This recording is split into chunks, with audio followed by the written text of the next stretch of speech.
Hello everyone, this is David. Before I start the David Discusses episode, quick public service announcement. This is Portal 2 Public Test Chambers, my very good friend Dante's community test chamber. You should check it out. It's called She-Goth Hunter Test Chamber number 1. It's very good, it's quite challenging. I haven't played Portal 2 in a while, so I'm quite rusty as you'll see by the gameplay, and enjoy the episode.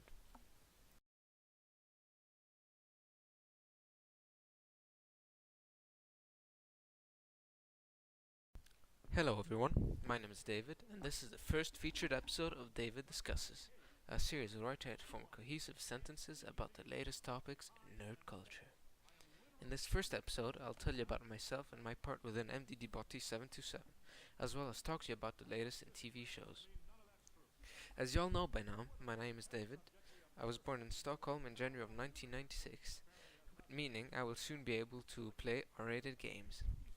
I am one of 4 members of the MDD Botti 727 gaming channel, alongside Darkto123, or Pier Giorgio, Fabio, and Matthew. I've been friends with them a long time, friendships far preceding the creation of the channel. All 4 of us love video games and most other forms of nerd culture. I, for one, love games, movies, comics, as well as TV shows. Which transitions well into today's topic, TV shows. Just last month, we witnessed the endings of 2 of the most loved TV shows in recent history, Dexter and Breaking Bad.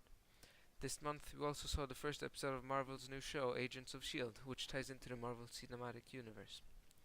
Without further ado, let's talk TV.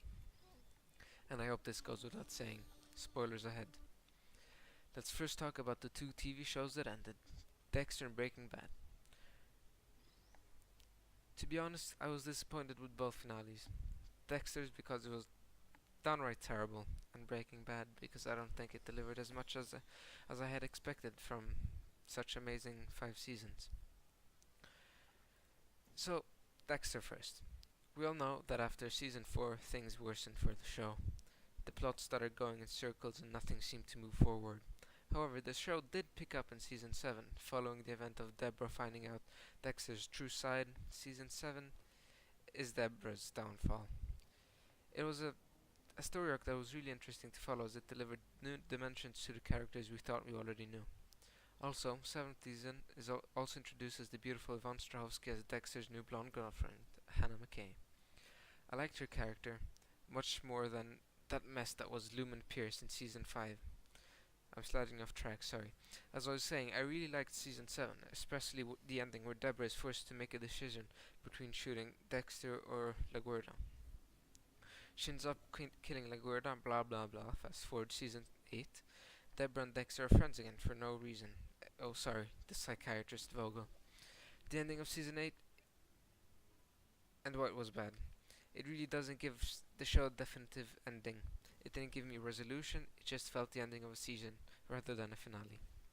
Also, the coolest character of the show by far gets killed in the most stupid way imaginable, Deborah.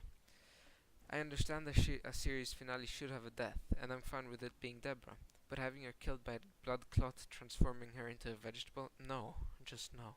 I'm gonna leave Dexter at that. If I were to say more, I'd probably get mad at myself. Yes, I'm a stupid fanboy. Sorry. Now to Breaking Bad.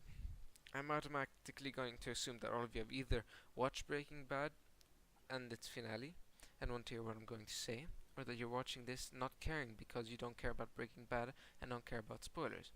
In that case, you'd be doing a mistake, so stop watching this and start watching Breaking Bad right now.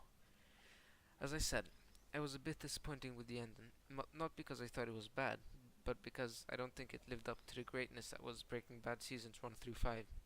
It was too predictable, and I think it played it a bit too safe. Had it been my script, my show, I would have had things play out differently. Instead of having Hank killed, I think they should have had him captured and used him as leverage to make Walt cook for Jack and his fellow bunch of Nazis.